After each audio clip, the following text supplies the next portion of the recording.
Hola, bienvenidos al tema número 6 del diplomado que hemos llamado Plan de Vida y Sexualidad desde una mirada integral. Seré su facilitadora del día de hoy. Mi nombre es Natalie Mariel Carrillo Gómez.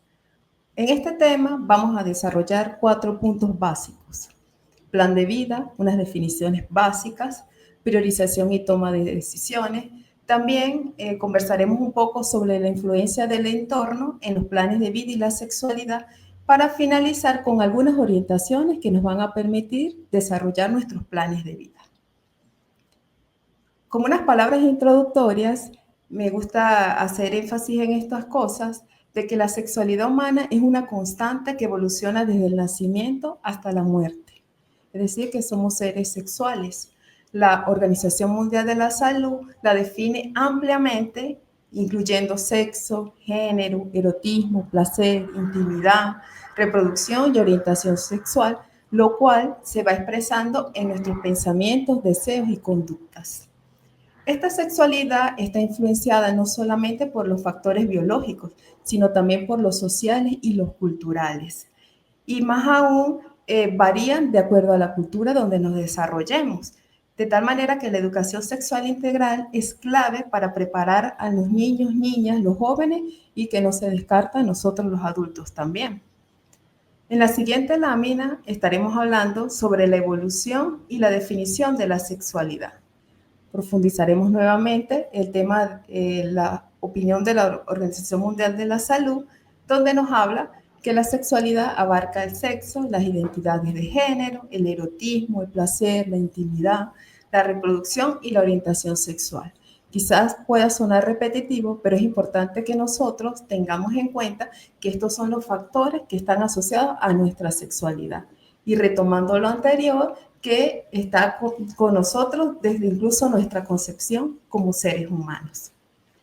Algunos factores que influyen, pues estamos condicionados por lo biológico, por lo psicológico, por lo social, por lo cultural, pero también por lo ético y lo religioso, que de alguna u otra manera estas instancias van moldeando, condicionando nuestra manera de expresar la sexualidad. En la siguiente lámina, muy brevemente, vamos a tocar lo que es género e identidad de género. Ustedes dirán ya a estas alturas del diplomado que en otros temas se ha tocado el punto, pero nos parece importante hacer siempre énfasis en esto. ¿Por qué? Porque hay mucha confusión al respecto. Entonces, ¿cómo definimos el género? Lo definimos como el conjunto de valores, actitudes y roles culturales basados en el sexo y que modelan nuestra identidad y el comportamiento social. Nacemos hombres, nos comportamos de una manera, si nacemos mujeres, nos comportamos de otra. La identidad de género, por su parte, es el grado en que una persona se identifica como masculina o femenina, o una combinación de ambos, de acuerdo a cómo usted haya construido a lo largo de su vida. Entonces, la identidad de género tiene que ver más con aquello que yo siento, con lo que, como su palabra lo dice, me identifico. Y finalmente se habla de la influencia social. Los roles de género y las normas sociales influyen en la vivencia y la expresión de la sexualidad y de nuestra identidad como seres humanos. Entonces ustedes dirán, ¿en qué tiene que ver esto con el proyecto de vida? Porque nuestro proyecto de vida va a ir marcado por esas concepciones que tenemos, si nos identificamos o no con nuestro género, y ello va a moldear incluso la cultura aún más sobre qué vamos a hacer con nuestra vida y cómo vamos a vivir nuestra sexualidad. Vemos entonces en la siguiente lámina que se habla de educación sexual integral y plan de vida. Ya ustedes tuvieron un tema también que habla sobre la educación sexual y reconocemos la importancia de formarnos en este tema, no solamente para llevarlo a los más pequeños, sino también para nosotros ir reconstruyendo esas concepciones que tengamos sobre la sexualidad. Entonces, ¿cuáles son los objetivos de la educación sexual? Primero, proveer a niños y jóvenes conocimientos y habilidades, valores para proteger su salud, para desarrollar relaciones respetuosas y tomar decisiones responsables. Es decir, que la educación sexual nos lleva a tomar las decisiones acerca del manejo de nuestra vida sexual y todo lo que ello implica, tener responsabilidad al respecto. Por su parte, el plan de vida es una herramienta que nos permite prepararnos ante los cambios físicos y emocionales que vamos teniendo a lo largo del tiempo. No solamente cuando pasamos las etapas de niño, adolescente y después adulto joven y así sucesivamente. Aplica para todo. Y la idea es promover respeto, consentimiento y minimizar los riesgos de violencia y de abusos, tanto de terceros como esos que nosotros también en nuestra manera de ver podemos estar implementando nosotros mismos o limitándonos en este sentido. Ahora bien, ¿qué es un plan de vida? Lo vemos en la siguiente lámina. El plan de vida es una ruta de acción para alcanzar metas personales, donde integramos aspectos vocacionales, económicos, sociales y afectivos. Es una ruta que nos invita a seguir para alcanzar una meta. Hablamos de planes de vida y hablar de plan de vida es de toma de decisiones, tiene que ver con eso de la vocación. Algunas personas dicen, nacemos de tal manera o nos hacemos en el camino. En los planes de vida hay una combinación de ambos. ¿Por qué? Porque nos invita la vocación a despertar aquello en lo que nosotros nos identificamos, pero también nos invita a salir de esos prejuicios quizás o de esas casillas que nos han dicho que tenemos que hacer de tal o cual manera. Y implica también no solo lo profesional, lo económico, sino también nuestra vida. Podemos planificar nuestra vida en función de alcanzar un equilibrio entre todos los aspectos que lleva la vida, lo económico, lo profesional, lo social, lo familiar. Algunas características de estos planes de vida. Primero, tienen un propósito y objetivos claros. Es decir, ¿qué estoy esperando yo en mi vida? ¿Cuáles son mis objetivos? Más allá de que, bueno, quiero crecer, quiero ser feliz, pero ¿qué me hace a mí feliz? Después, están organizados en plazos cortos, medianos y largos. Es decir, ¿qué puedo alcanzar yo en 2 días, en un mes, en un año o en 5, 15 años? Entonces, esto también es importante porque podemos sentirnos frustrados si nos planteamos una meta de ser profesionales y que, no sé, en 2 años todavía no nos hemos graduado cuando la carrera dura 5, aun cuando hagamos muchos intensivos, muchos programas de verano, dependiendo de cómo se llamen las universidades, no es una meta, digamos, que dependa totalmente de nosotros. Entonces hay que ser un poquito, estar conscientes de lo que implica esta meta en cuanto al tiempo. También incluyen planificación, ejecución y seguimiento. Es decir, si yo no planifico esta meta que tengo, pues a lo mejor la voy a conseguir, pero quizás no en el tiempo que yo quisiera, a lo mejor llevo mucho más. ¿Por qué? Porque estoy actuando de manera desordenada, no siguiendo un camino. Si yo quiero llegar a un lugar, pues yo tomo una ruta. Puedo tomar varias rutas, pero yo sé que todas me llevan a ese lugar. Si yo no elijo una ruta, pues a lo mejor no voy a llegar a ese sitio que quisiera llegar. Y finalmente, son únicos, y están sujetos a la incertidumbre. Es decir, que no siempre depende todo de nosotros. Nosotros podemos tener un plan súper detallado, magnífico en cuanto a los pasos y tal, pero hay un contexto que nos puede influenciar. Y ahí está pues también nuestro manejo de las emociones, que ya vimos un poco de ese tema en otro módulo, que nos va a permitir trabajar la incertidumbre y buscar alternativas para manejar esas limitaciones que se nos pueden estar presentando. De esta manera, existen varios tipos de planes de vida y lo vemos en la siguiente lámina. Estas son como las más comunes. Un plan de vida social que tiene que ver con las relaciones y la transformación del entorno. Quizás allí viene un poco este tema de la sexualidad, porque tiene que ver con nuestra interacción con pares y también con ese crecimiento personal que nosotros querramos tener una familia, los amigos, etcétera, etcétera. Después, podemos tener un plan de vida espiritual que está asociado a los valores, a los ideales, a la vida interior y que va algo más allá de lo religioso. Si para nosotros lo espiritual es lo religioso, pues tendrá que ver con unas metas en este sentido. A lo mejor cumplir los mandamientos, ir a nuestros encuentros en la iglesia a la que profesemos, etc. pero también puede ser esa conexión con mi yo interior. Entonces, esto varía, pero va hacia ese punto. También tenemos dentro de los tipos de planes de vida el material, que generalmente cuando pensamos en plan de vida es esto lo que asociamos primero, que tiene que ver con los bienes, con una vida de calidad, con una vida que vemos asociada a tener alguna estabilidad, es decir, la satisfacción de nuestras necesidades básicas, por lo menos un techo con que movilizar, un trabajo digno, etcétera. Y después tenemos la física, que va asociada con el tema de la salud, es decir, cómo pensamos nuestro cuerpo. Si nos enfocamos en un solo punto y no tenemos salud, entonces no vamos a lograr las metas.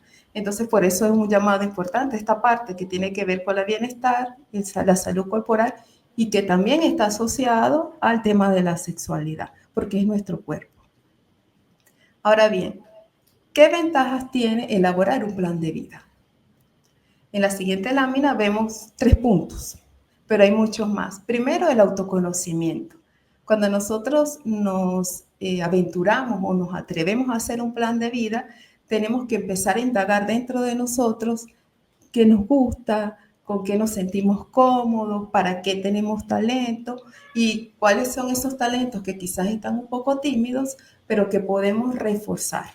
O aquellos que tenemos escondidos porque pensamos que no somos buenos para eso o que eso no me va a sumar económicamente, pero que en realidad puede ser nuestra pasión.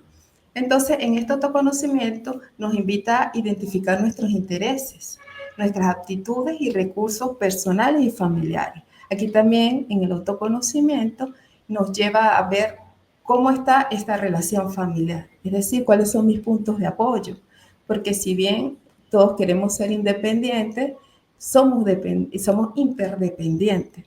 Es decir, hay otros factores que pueden influenciar en esa toma de decisiones, en ese plan de vida que yo esté haciendo.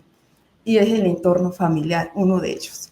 Después, también una de las ventajas es que hay una orientación ética. Es decir, nosotros nos podemos dar cuenta cuáles valores me están moviendo para tomar una decisión, para tomar un camino dentro de mi vida.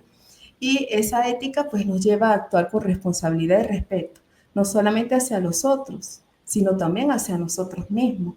Porque si yo quiero graduarme en 3 años, una carrera que es de 6, pues hay que ver con cuán responsable soy de mí en términos de mi salud, en términos de mis relaciones sociales, etc. Es decir, que hay una afectación allí. Y finalmente, otra de las ventajas que habla allí es del desarrollo personal. Es decir, que fomenta actitudes de respeto y aceptación de diferencias individuales y sociales.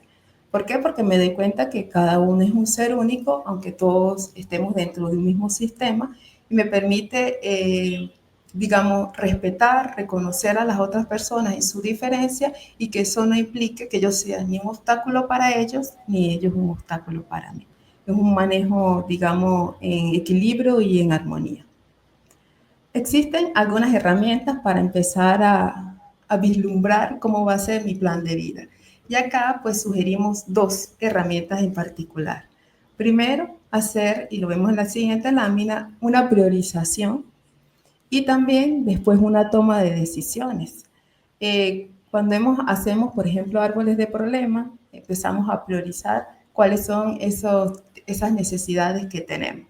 Entonces, bueno, más o menos va por allí. En la priorización, pues hablamos de enumerar esas cosas que quisiéramos hacer y darle una jerarquía de acuerdo a la necesidad que nosotros creamos que tengamos de cumplirla ya.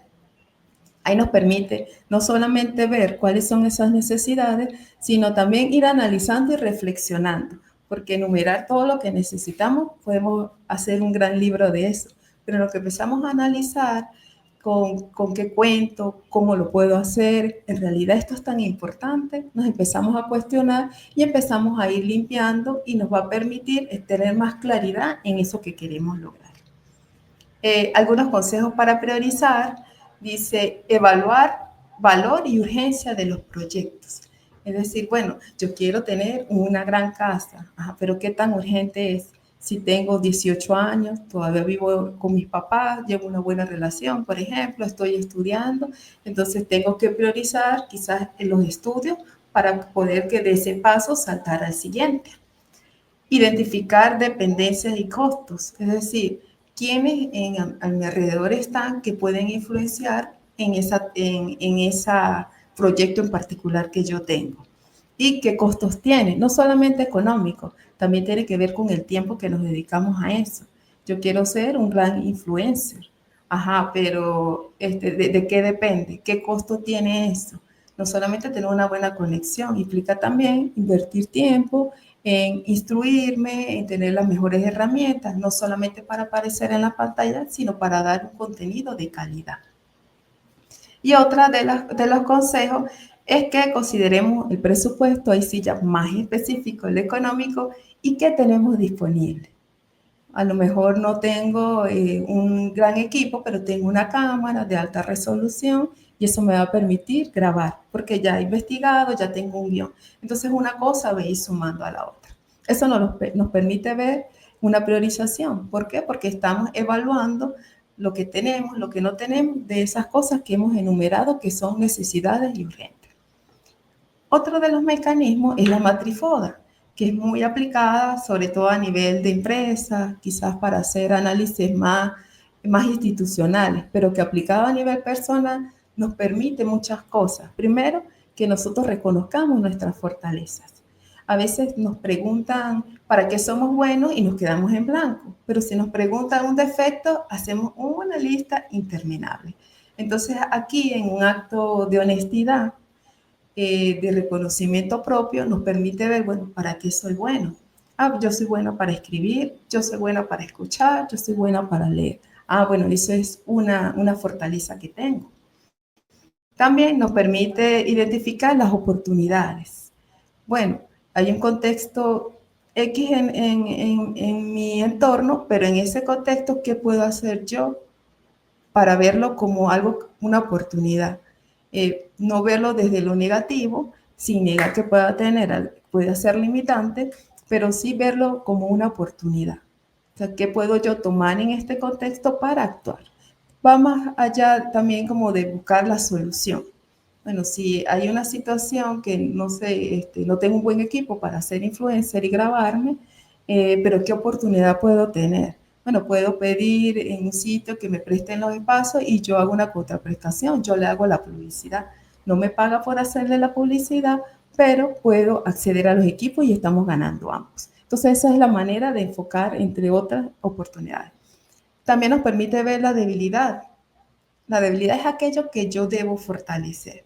Bueno, es que a lo mejor no soy muy bueno no sé, leyendo. Entonces yo me busco identificando que no soy bueno leyendo, puedo identificar otra manera de acceder a los contenidos. Bueno, entonces pongo un audiolibro y por ahí voy guiando el próximo tema que quiero decir como influencia, por ejemplo, siguiendo este ejemplo. Y después las amenazas, es decir, que está fuera de mí, o sea, que yo no controlo, que yo no manejo, pero que de alguna manera puede influenciar en alcanzar esa meta que yo tengo planteada. Entonces, en este sentido, viendo las amenazas, no es para que nos acobardemos, al contrario, es para que nosotros vayamos pensando, como decimos popularmente, en ese plan B, C, D, hasta terminar el alfabeto, que nos permita tener herramientas para manejar en caso que nos ocurra una circunstancia. Bueno, yo ya sé que si, no sé, tengo una limitación en un servicio, yo puedo ir a otro lugar a grabar o yo puedo seguir grabando y después lo monto en internet, qué sé yo, dependiendo de lo que nosotros estemos haciendo. Pero las amenazas son para eso, identificarlas para nosotros prepararnos y tener una respuesta consecuente que no nos afecte. Muy bien. Después, en la siguiente lámina, tenemos la toma de decisiones. ¿Qué es tomar una decisión? Empecemos por allí. Tomar una decisión es elegir. Y nosotros elegimos entre varias opciones. Si solamente es blanco, no podemos elegir más nada, ya sabemos que es blanco, pero si hay una gama de colores, tenemos que tomar la decisión de una. Entonces, sabemos que hay opciones. ¿Cuál es la idea de tomar decisiones? Que nosotros podamos evaluar los pros y los contras de cada una de esas opciones. Bueno, si me visto de blanco y me voy a grabar, siguiendo con el ejemplo del influencer, pero yo soy muy blanca y pálida, creo que no me voy a ver, me voy a mimetizar con la ropa, por ejemplo. O si me visto de oscuro, entonces tampoco me funciona. Es decir, ver cuáles son los pros y los contras de cada una de estas alternativas. Algunos tips que dan acá, que tenemos en la lámina de la toma de decisiones, dice que primero nos habla de algunos tips, vamos a hacer referencia a ello. Nosotros tomamos decisiones, puede ser bajo certidumbre, es decir, conociendo muy bien el contexto, entonces ya sabemos más o menos cómo actuar porque sabemos cuál va a ser la consecuencia de nuestro acto, de nuestra acción. Podemos tomar decisiones bajo incertidumbre cuando lo hacemos a ciegas. Si no sabemos muy bien cómo es el contexto, pero tenemos que tomar una decisión. Y a veces nos ocurre eso. Eso, aunque le pongamos nombre técnico, constantemente estamos haciendo eso. Puede ser que yo me vaya a trasladar a un sitio y yo sé que hay un transporte, agarro el transporte y voy seguro. Pero si no conozco, tomo la decisión en incertidumbre. Bueno, tomo este transporte porque este es el que yo creo que va a pasar por ahí y en el camino voy resolviendo. En esta lámina que sigue, hablamos de los tipos y los pasos para la toma de decisiones, que sería lo que sigue después que hemos priorizado o hemos hecho este análisis FODA nuestro. Entonces, hablamos de unos tipos de decisiones. Bajo certidumbre, que es cuando tomamos aquellas decisiones conociendo el contexto. Sabemos todo, sabemos las posibles consecuencias y tomamos una decisión. Existen otras que tomamos en incertidumbre, es decir, no sabemos muy bien cómo nos va a ir, pero hay que hacerlo, hay que decidir y hay que actuar. Por ejemplo, no conozco el lugar, pero agarro el transporte público y que me dejen. Yo digo, Señor, me deja en tal lugar y a lo mejor él no conoce, pero me voy orientando. Pero he tomado una decisión porque tengo que actuar. Y otras que hacemos en riesgo. No sabemos qué va a suceder, pero tomamos la decisión. Aunque pueda sonar muy técnico en este momento, pero lo estamos haciendo constantemente. Incluso en cosas sencillas como que salir de la casa, qué me voy a poner hoy, porque, bueno, me voy así a riesgo, tal vez cae un aguacero y me mojo. Entonces, aunque suene técnico, es muy cotidiano. Otro de los tipos de decisiones son aquellas que hemos programado y otros no programados. En este sentido, cuando hablamos de un proyecto de vida, se supone que hemos planificado en cierta manera algunas actividades, algunas acciones. Entonces, ya tenemos programadas ciertas decisiones, pero en el camino nos surgen cosas naturales, entonces tenemos que tomar otras decisiones que no han sido programadas, pero que tenemos que hacerlo para poder continuar. Y finalmente, también tomamos decisiones individuales y grupales. Yo puedo decidir sobre mi vida, sobre qué quiero estudiar, por ejemplo, si quiero ir a aceptar o no un empleo, etcétera. Pero hay otras que tomamos en colectivo, por ejemplo, entre hermanos, en la familia, si pertenecemos a una organización o una institución. Entonces, no siempre va a depender de todo. Ahí vienen otras herramientas importantes al momento de tomar las decisiones. Entonces, que podemos tocar en el siguiente tema. Y esos son básicamente los tipos de toma de decisiones, que como les dije, son aplicables en cualquier contexto. Y hay unos pasos sugeridos que son también universales. Si ustedes buscan literatura sobre la toma de decisiones, nos podemos dar cuenta que hay varios métodos para tomar esa decisión. Haciendo una investigación, yo he encontrado algunos puntos comunes, que son estos cuatro. Primero, identificar y definir cuál es la situación que debo decidir. Si yo tengo claro que voy a decidir en qué voy a trabajar, en qué voy a estudiar, o no sé, para dónde voy a viajar, entonces yo teniendo esa claridad, me resulta mucho más fácil tomar la decisión. Después, buscar información. Ah, bueno, yo quiero viajar, pero quiero ir a la playa, no sé. Pero si no busco información de los lugares, entonces a lo mejor me voy por una en que en estos momentos está lloviendo y la voy a pasar mal. A lo mejor me voy en avión y resulta que no sale avión para allá, qué sé yo. Entonces, si nosotros nos documentamos, investigamos acerca de esa situación por la que estamos decidiendo, nos va a aclarar el panorama y va a permitir que nuestra decisión sea mucho más adecuada. Después, como les decía al principio, analizar los pros y los contras.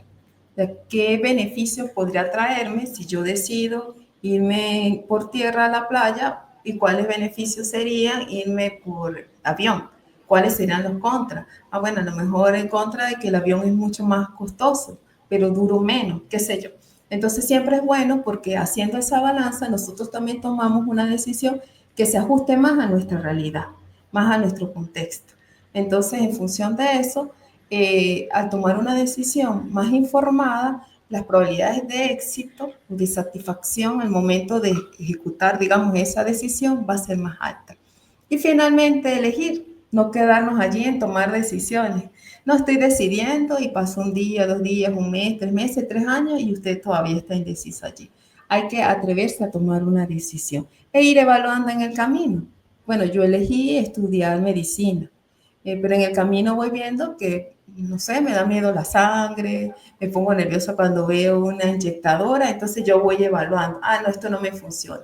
Si yo estoy autoobservándome, si yo estoy siempre consciente, eso me permite identificar si no es lo mío o sí y tomar un correctivo. Siempre en el camino tomamos decisiones a las que a veces después nos arrepentimos. Pero después, un poquito más adelante, cuando ya estamos, digamos, un poco más liberados de la frustración que nos pudo haber generado, nos damos cuenta que hubo un aprendizaje. Pero ese aprendizaje siempre va a ser valioso para las demás decisiones. Entonces es importante que cuando tomemos una decisión, vayamos evaluando en el camino si nos funciona o no, para ser un poco más flexibles e ir haciendo los correctivos a los que haya en el lugar. En la siguiente lámina, entonces, para ir finalizando ya este módulo, nos habla de unas orientaciones también básicas para elaborar un plan de vida.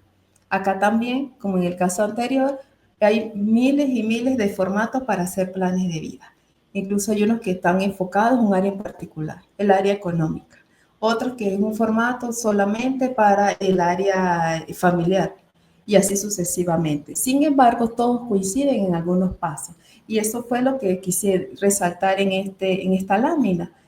¿Por qué? Porque es aplicable para todos. La idea es que hablar de plan de vida y de nuestra sexualidad va concatenado, porque ya sabemos que nosotros somos seres sexuales desde que nacemos hasta que morimos y que va influenciado nuestra vida social, nuestra vida biológica, etcétera, por las decisiones que vamos tomando.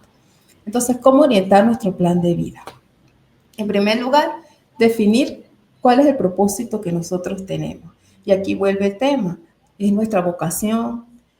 Yo nací para ser médico, porque mi familia todos han sido médicos, pero a lo mejor en el transcurso del estudio yo me di cuenta que yo no estoy hecha para eso. Entonces, si yo estoy observándome, puedo redefinir ese propósito. Y la visión, es bueno, sí, yo quiero ser médico, pero ¿cómo me veo más adelante? Porque esas son dos cosas que van unidas, el propósito y la visión. Así como cuando hacemos en las organizaciones, en las instituciones. Nuestra visión es ser los mejores en formación. ¿Y cómo me veo? Pues me veo haciendo otra cosa. Entonces, si yo después no me veo en 5 años, en 3 años, qué sé yo, siendo facilitador, entonces a lo mejor ese no es mi propósito. A lo mejor mi propósito es planificar y que otro ejecute. Por ejemplo, es para que haya una congruencia. Entonces, definir el propósito y nuestra visión nos permite clarificar qué es lo que deseamos lograr y cómo nos visualizamos en el éxito. En el éxito es la ejecución de lo que nos hemos planteado. A veces pensamos que el éxito es solamente fama y dinero.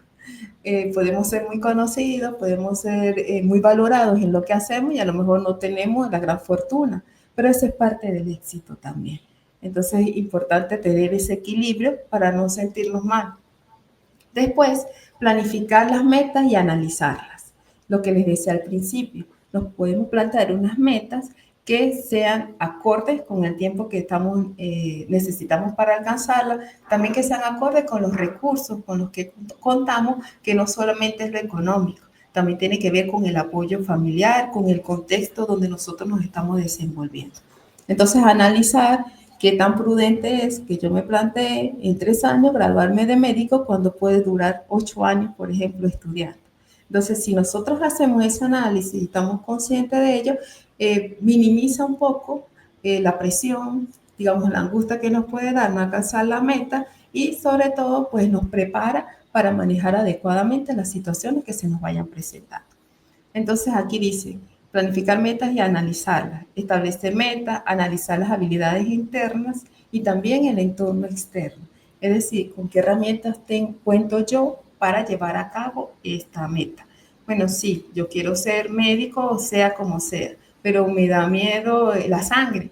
Entonces, bueno, esa es una debilidad que yo tengo que puedo manejarla. Bueno, a lo mejor dependo de hacer un análisis psicológico, ir a un especialista que me ayude en eso, porque a lo mejor en el transcurso de la carrera no voy a tener un apoyo que me trabaje eso en particular.